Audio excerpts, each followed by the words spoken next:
Okay, good morning class. Today we are going to see single point cutting tool. We have started the unit theory of metal cutting in the subject tool engineering. So today we are going to see what do you mean by single point cutting tool.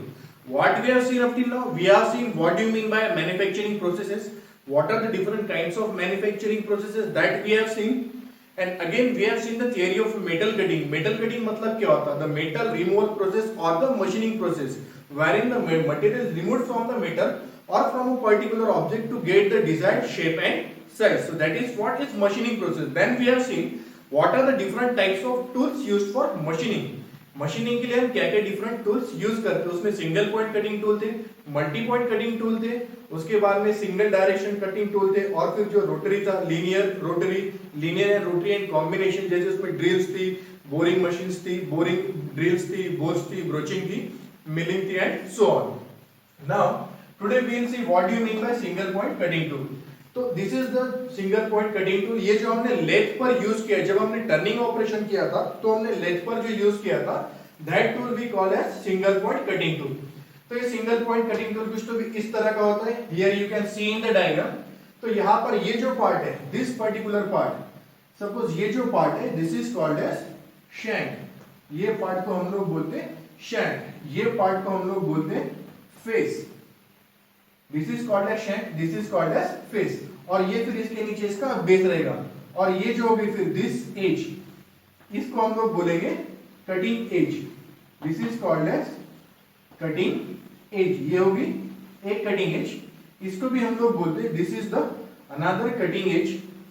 तो this one it is called as, this is again a cutting edge. So this is called as side cutting edge. ये side cutting edge. और इसको हम लोग बोलते हैं this is called as end cutting edge. ये होगी एंड कटिंग एज, ये होगी साइड कटिंग एज. तो ये भी साइड कटिंग एज हो जाएंगे, ये भी साइड कटिंग एज हो जाएंगे, ये भी एंड कटिंग एज हो जाएंगे. सो this is and cutting as and this is side cutting edge. ये पार्ट को हम लोग बोलेंगे शैंक. और ये भी जो पार्ट है दिस इज आल्सो शैंक ही हम लोग इसको बोलेंगे. ये जो पार्ट है दिस इज शैंक. और फिर इसके नीचे रहेगा इसका base. Now we will see in detail. हमको ये तो पता है दिस इज शैंक, यहां पर इसका बेस है टूल का, और ये पर्टिकुलर पोर्शन फेस. अब यहां पर ये जो है आपको कर्व शेप दिख रहा, this is called as nose. ये कर्व शेप जो पोर्शन है this is called as nose. Now what we have to see, we have to see the different angles. यहां पे हम लोगों को इसमें जो डिफरेंट एंगल्स हमको स्टडी करना है वो देखना है. So first of all we will see कि देखो ये जो एक्सिस आ रही, दिस वन, इसकी पर्टिकुलर एक्सिस और इसकी एक्सिस, इसमें कुछ तो भी डिफरेंस है. तो ये जो पार्ट है, ये सपोज इसको पैरेलल हो गई ये axis, this one is parallel to the reference plane. ये बेस प्लेन को पैरेलल, तो ये होगी axis. Suppose I call this as axis. अगर मैं इसको एक्सिस बोलता हूं तो ये एक्सिस और ये एज के बीच का जो एंगल है, this particular angle, it is called as rake angle. This is called as rake angle. और ये जो रेक एंगल है ये बैकवर्ड्स मेजर किया, इसलिए इसको हम लोग बोलते हैं बैक रेक एंगल. मतलब ये जो कटिंग एज है, ये कटिंग एज और रेफरेंस प्लेन या फिर ये एक्सिस को जो उनके बीच में जो एंगल रहेगा that is called as rake angle.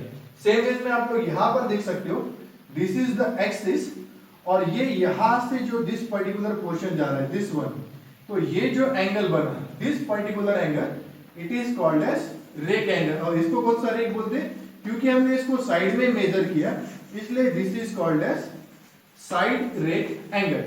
तो एक यहां पर हमने देखा, when we measure from the end cutting edge backward side, मतलब एक्सिस को और कटिंग एज के बीच का जो एंगल है पीछे की तरफ मेजर किया, तो that is called as back rake angle. और ये जो यहां पर हमने मेजर किया towards the side, this is called as side rake angle. उसके बाद में फिर अगर हम ये देखें तो ये इसकी जो एक्सिस है it is something like this, और ये जो एज है यहां कुछ तो भी इंक्लिनेशन है, तो इसको हम लोग बोलेंगे, क्योंकि ये है एंड कटिंग एज और ये एक्सिस है, तो ये जो एंगल हो जाएगा this is called as end clearance angle.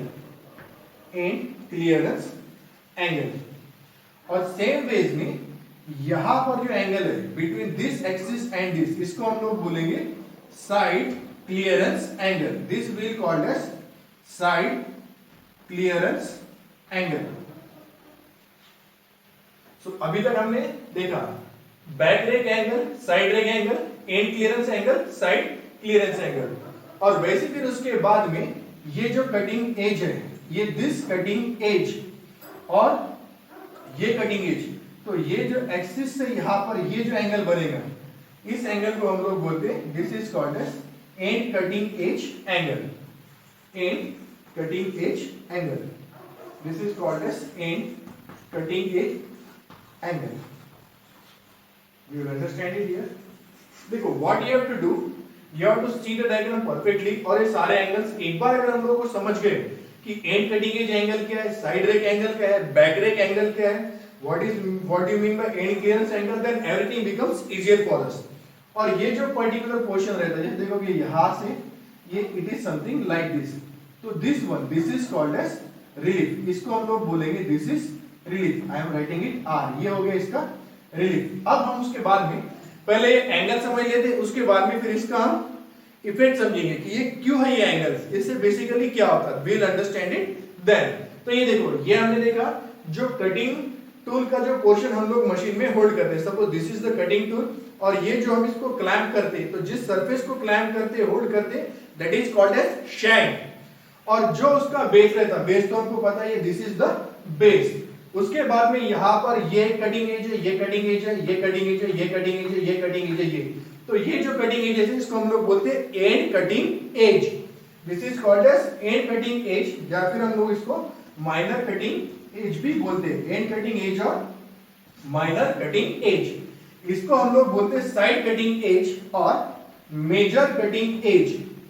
Side cutting edge और मेजर कटिंग एज। उसके बाद में फिर यहां से और इसके बीच जो एंगल आता, कटिंग एज और एक्सिस के बीच का जो एंगल आता, उसको हम लोग बोलते हैं back rake angle. This is called as back rake angle. और वैसे फिर यहां पर जो एंगल आता है बिटवीन दिस, तो दिस एंगल भी called as side rake angle. अब उसके बाद में ये एक्सिस और ये नोज के बीच से यहां पर जो पार्ट आता है, ये एंड कटिंग एज, और इसके बीच का जो पार्ट आता है, we call this angle as end clearance angle. और सेम वेज में यहां पर आता है that is side clearance angle. ये जो पर्टिकुलर है दिस वन, ये यहां से जितना पार्ट है that is called as side relief. Same veg में यहां से जो आएगा, I will show it here also, वहां पर आएगा एंड रिलीफ। तो बेसिकली हमने क्या देखा, रेक एंगल मतलब क्या होता, क्लियरेंस एंगल मतलब क्या होता, और कटिंग एंगल मतलब क्या होता है। ये तो था एंड कटिंग एज एंगल। वैसे यहां पर जो आएगा that will be the side cutting edge angle. But what we are more interested in, what do you mean by the rake angle, ये पर्टिकुलर पॉइंट नोज मतलब क्या होता है, इसमें हमको बहुत बेसिक ज्यादा इंटरेस्ट है कि बेसिकली। अब देखो आप लोगों को ये तो समझ में आ गया होगा कि इसमें शैंक मतलब क्या होता, फेस मतलब क्या होता, कटिंग एज मतलब क्या होता, और इसमें रेक एंगल्स रहते हैं, साइड एंगल क्लियरेंस एंगल्स रहते हैं, और कटिंग एंगल्स रहते हैं। Now what are the effect of this particular thing, we will see them one by one. इसका एक एक पार्ट का इफेक्ट क्या पड़ता है वो हम एक एक करके फिर देखते हैं। ओके